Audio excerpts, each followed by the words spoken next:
looked at this week? Yeah, they got a really good group. They fly around. They got a great player on the edge, 98, Max Crosby, and he plays super high effort. Great technique. You know, whenever you get a guy that has a combination of those two, it ain't gonna be a problem, and he's every good at that. So they got a good group, man, and some vets that seen it all, and you know we're excited for this challenge. I was asking Coach earlier about how sometimes the running backs and quarterbacks, they can control things more than receivers, and when things are going wrong, it gets extra frustrating for receivers because there's only so much you can do. Yeah. I mean, is that something that's important in your position? He made the point a lot of times when you see people getting frustrated, the receivers, because there's less control you have in those positions. Is that something you have to keep in mind and just stick to your thing? Yeah, you know, just make sure you're doing your job at a high level. Because you're right, man. You can only control what you can control, and that's the mindset. You know, we try and take, but you know, we all want to be great. We all want to, as a team, as individuals, we want to be great, and that's where you see the frustration come from sometimes. Knowing that it is out of your control sometimes can not out of your control, but not directly, you know, in your hands is something that can be added onto that, But you know, we know it comes with it. You know, we know it comes with playing ball at this level, especially. You know, these dudes are really good that we're going up against. So definitely, you know, maybe changing that frustration to energy on the field and making sure that you know, it's not messing with us in our game plan. Just me and you, my dog. What's up, baby? That's right. That's what I'm here for. I love it. No, I was asking Sauce and Grease this. How has it helped you to have this group of guys from your own class going through the same process now, becoming, you know, kind of young stars like you in terms of just talking about stuff and adapting to this life? I mean, has that been a help to you to have these guys with you? Yeah. I mean, like you said, they're going through the same thing that I'm going through, especially last year, being the young dudes on the team, the rookies, not knowing exactly what we was getting into, man. It was great to have three dudes going through the same thing that I could bounce off, you know, my thoughts and my frustrations, and, you know, in the highs and the lows. You know, they're going through all of it with me, and it's definitely comforting. Takes a little pressure off your shoulders. You know, most dudes come in and you're the first round pick, and that's it, you know. But we had, in our case, 3, and then, you know, Grease is every bit of that. So, yeah, you know, it takes a little bit off your shoulders. Man. You just play football, and, you know, you got guys going through the same thing you're going through. Garrett, what's the mentality and the approach of the offense after you outscored a touchdown on Monday night? It's getting that zone, getting the end zone, bro. You know, it feels like it's been sacred. We got to go get it. We got to go make it happen, and that's the mindset. You know, how can we make that happen? So, you know, we feel like if we do our part on offense, we'll be in a good spot at the end of the day. And at the end of the day, we haven't seen that side of the Jets yet this season. We haven't showed that to the world. So to go out and do it would be huge, because we have these aspirations. We talk about it, but you know, doing it on Sunday is a whole nother challenge, and we're excited, you know, to have another opportunity to do it this weekend. How much would it mean to you if you were to get on that other side of the coin on Sunday Night Football in another primetime game?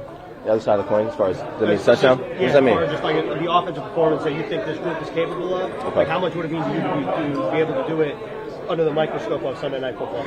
That would be awesome, you know, to do it when a lot of your peers are able to watch, being the only game on TV, and yeah, I mean, just because of how much we put into this thing, how much I personally put in and think about football to relieve myself of some of the stress that's been coming with this season, and just the way we've been playing would be awesome. You know, you got to do it every week in this league, which is challenging. So, you know, there'll be a new challenge as soon as we did go out and do what we want to do on Sunday. Next week will be a whole nother challenge. But there's something about doing it, and we feel like there's momentum, or that there's momentum that would come with that we need. You know, we need every bit of that right now. And yeah, you know, I just keep saying we're excited, but we really are excited for another opportunity to you know, do it in front of a good amount of people watching and having, you know, a chance to prove the world wrong. Sal and Hackett have kind of talked about how maybe you guys wanted too bad or trying to. How do you balance that, like not pressing and trying to make more happen than you need to get the job done? Yeah, it's tough. You know, because all we know is what we've, you know, put out on the thing. So sometimes when it gets challenging, you feel like you have to do it, and that's just human nature. We talk about that all the time, and it's hard to fight human nature, but it's possible. And you know, it's just being intentional, being detailed, and putting those feelings to the side. You know, you can't really let that have an impact on your game at all. I mean, and I say that it's a lot easier to say than it is to do.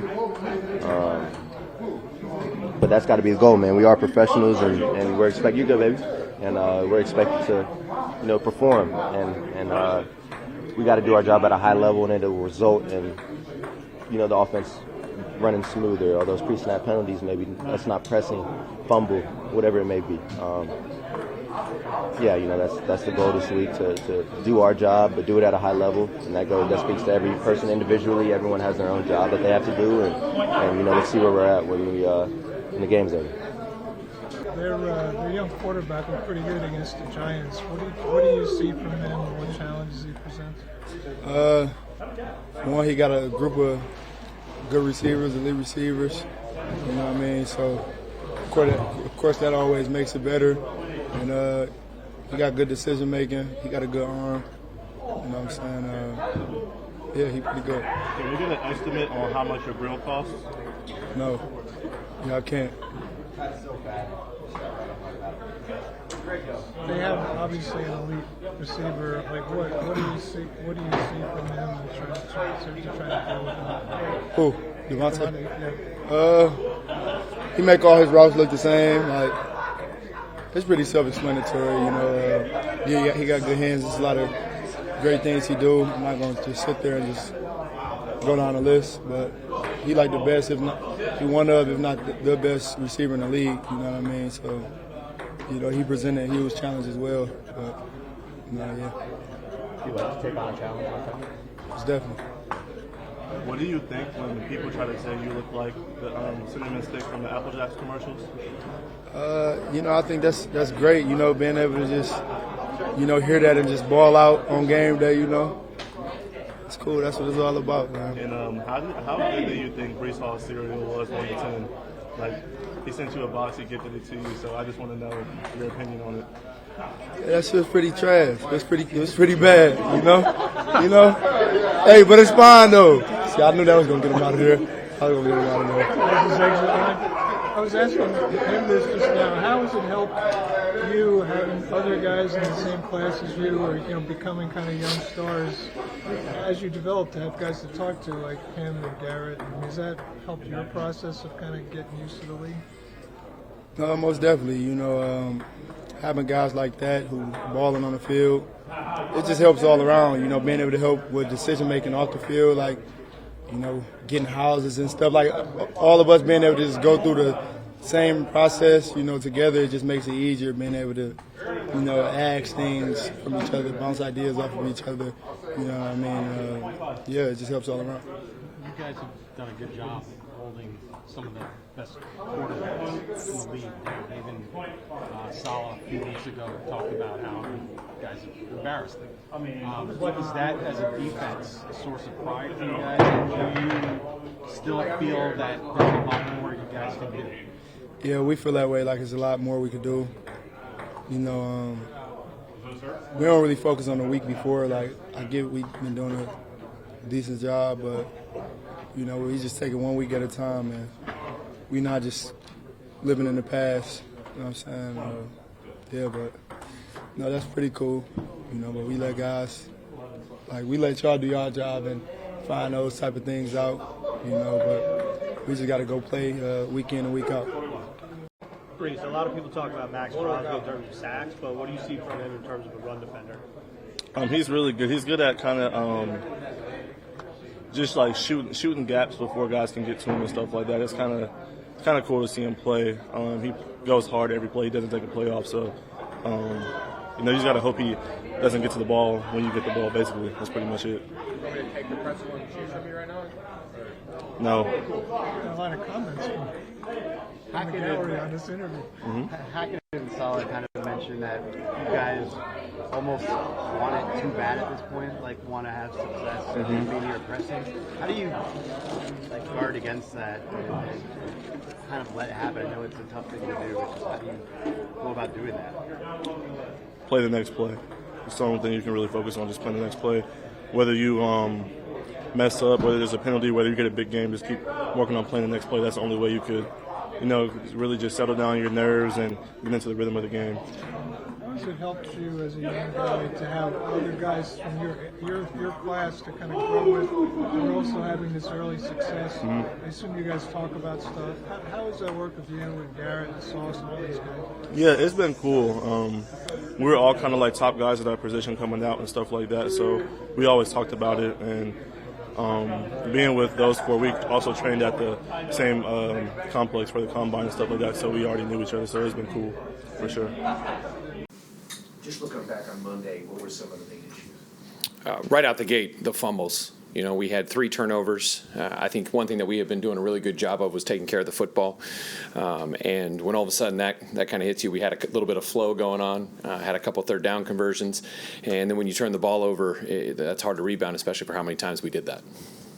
It seems like the team has had a lot of slow starts early on in the season offensively. Just how do you get that corrected? It's about all of us. I think everybody, like we said, is a self-inflicted wounds. It's the simple things that we have to get accomplished. I thought we did some nice things in the up-tempo stuff.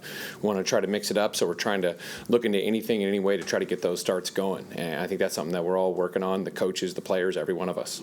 How do you explain the inability to sustain drives? I don't think you guys have had touchdown drives longer than one play since October 1st. Yeah, I mean, it's the self-inflicted wounds. Yeah, it's just the simple things. I mean, we get an explosive play and it gets called back for whether it's an illegal shift or an illegal formation. It's a fumble. We get going and then we get a fumble, or we get into a manageable third down situation and we don't convert. So I think for us, I mean, we're killing ourselves, and we all have to lock arms, stay together, and be sure we find a way to get the first down no matter what. You guys have talked about those self-inflicted wounds, but they have been going on all season. So I'm curious, is there a common thread? Is there something you guys need to change so you're not constantly shooting yourself in the foot or whatever? I mean, yes. I mean, I think in the end we have to be able to make some plays. I mean, there's so many different things. It's not one. If one person does something good, then maybe one guy has that one mental error during that time, or that one misplay or a drop. And I mean, look, none of our guys are going into it thinking that's going to happen. None of them believe that that's going to happen. As coaches, we feel like we have a good plan that's going to be able to be executed. We practice it all week, and we believe in it, and we feel good about it. And then certain things happen. I think as we just continue our chemistry, continue to learn, continue to coach, continue to work day in and day out, we got to see those things improve. I mean, we have to. We talked to Robert yesterday, and he talked about how he spoke with Alan Lazar, just kind of about the season that he had.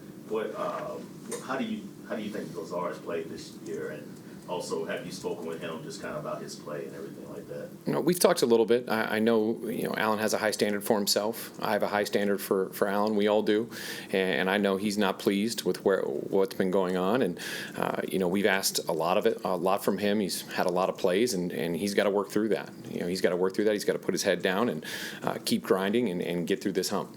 What's the strength of this offense, Nate? Right now, I think all of us are trying to find out what we can do best and consistently. There are some great opportunities that show some explosive plays. We're always looking for those things, and we love those, but we need to be consistent in certain things, and that's what we're looking for. I think there have been a lot of changes all over the place, and that's normal, and we have to embrace that more. The first half, I think it was 27 dropbacks, 10 rushes. Was that by design? I know you're down 14, but it's still the first half. Some of those we had a lot of third downs in that situation. We had a 2-minute, so I know those added to it. I think that when we got into some of the up-tempo stuff, we wanted to try to get some easy, quick completions. And when those things, you give and take. Whether you're running the ball and you're in a manageable third down, or you're trying to get some kind of a catch and run for somebody to try to get an explosive play. Those are the things that you're always teetering on what's right and wrong, and when it doesn't work and doesn't look good, we're going to question it. Hey, some of these efficiency rates like third down and red zone, I mean, they're not only poor for this year, it's like we're talking some historical stuff here. So I'm wondering, how do you feel about that, and how does that make you feel as a coach, knowing this is your responsibility? It's unbelievably frustrating. I mean, it's unbelievably frustrating. I think it is for all of us. But the only thing we know how to do is keep working. for me, keep coaching, keep looking at different things. One, to keep a foundation of what we're trying to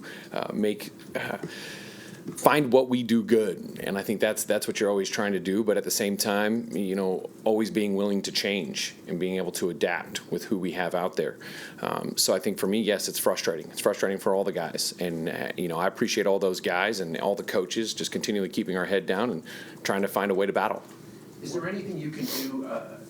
I'm not saying change, you as the play caller, but maybe like dynamically behind the scenes, like with the staff, reassign guys or do different things that maybe we don't see to maybe attempt to spark something? Oh, yeah, I think that's great. I mean, we're doing all kinds of different things from within. I mean, that's kind of in-house for us. We're always trying to find different things to do to be able to make it better. As a coach, there's only so many things that you can control. We get this week to be able to prepare and do the best we can to get the guys ready, and then they have to go out there and execute and play as a group. I think that's one thing.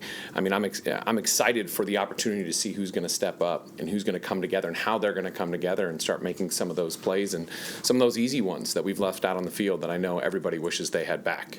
What does he think of Zach, and what does he need to do better? Because obviously everything's going to fall on him again.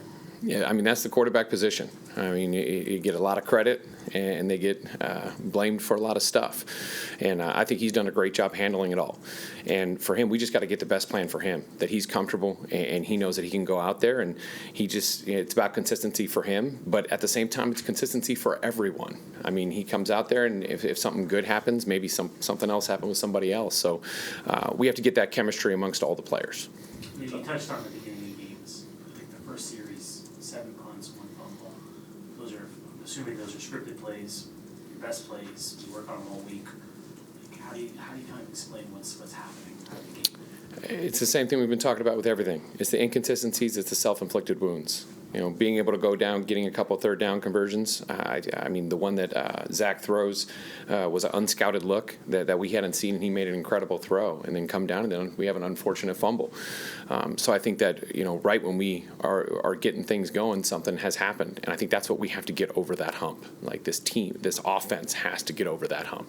Get over the hump in terms of it not happening, or get over the hump in terms of hurting ourselves. Yeah. I'm going to assume, though, 30 out of 32 teams have these issues on offense where they have a fumble, they have penalties. It feels like no doubt you can't overcome any of them. Is that the hump? I think that's the hump, and it's making sure that those things are efficient, and we do those little things. I think that we've got a team that wants it so bad, and they see those little opportunities there, so it's almost like they're pressing too much. Whether we're cheating up to the line a little bit to get a better block, or whether we're trying to get in position a little bit better, maybe moving, or maybe trying to extend and get a little bit more on the play, or hold the ball a little longer to try to get a big play. I think we have to let it come naturally and let those things, sometimes a 3-yard or 4-yard gain is positive. And I think those are the things that we have to focus on. The challenges of the Raiders defense, in particular, Max Crosby. Max is absolutely dominant. I mean, you sit there and you say sometimes you have certain plays you want to get to when he's off the field, and he never leaves the field. I mean, I have so much respect for him as a player. You have to know where he is at all times. It's another really good defensive end we're going against, and we got to be sure we put some different diversions in front of him. The Broncos game, you guys were able to run the ball well. I think it's now 3 games in a row, not as much. I know circumstances. Offensive line, what do you need to do differently there to get the run game going? I stick with it. I think push on it a little bit more and let the guys feel it out, and then convert one of those third downs so we can continue to do it. I think, like anything, whether it's the pass game or the run game, you need to get guys in a rhythm. Whether it's blocking specific different fronts that we might see and getting comfortable with the guy you're going against, or letting the quarterback get in a rhythm and chemistry with the wide receivers versus the coverages they're going to face. And with that, we need those plays so that we can get in that rhythm. Zach went through a difficult stretch like this last year too. Is it concerning for you and for the potential or the ceiling of the offense that it's happening again? I mean, I wasn't here last year, so I don't know what that entailed. For us, it's not just him. I mean, it's us as a group. It starts with me. It's all the guys, and so we just all need to be more consistent for Zach. When you look at 8 sacks, the knee-jerk is the offensive line is terrible. How many of those sacks were on the O-line versus how many were on the backers? I think it was, again, I think it was a little bit of everyone.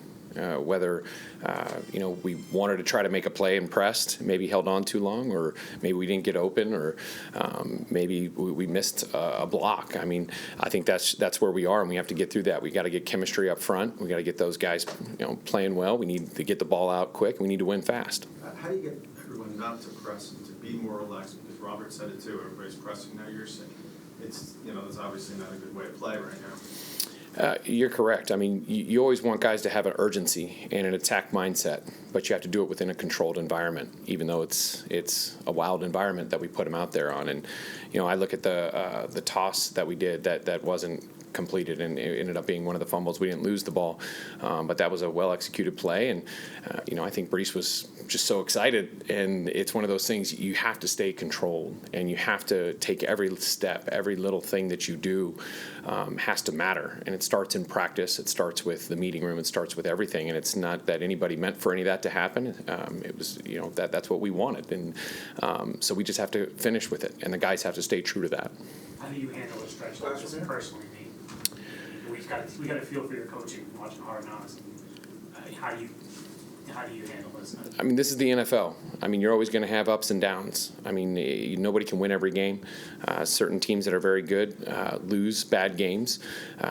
For coaches, our workload, there's so much that we have to look at, so much we have to accomplish, so much we have to prepare for, that, we put our heads down and we work. I think that's the thing that gives us comfort, is to be able to continually put our heads down and grind and try to find different things and feel like we're being able to control something even before we're out on the field. Thank you.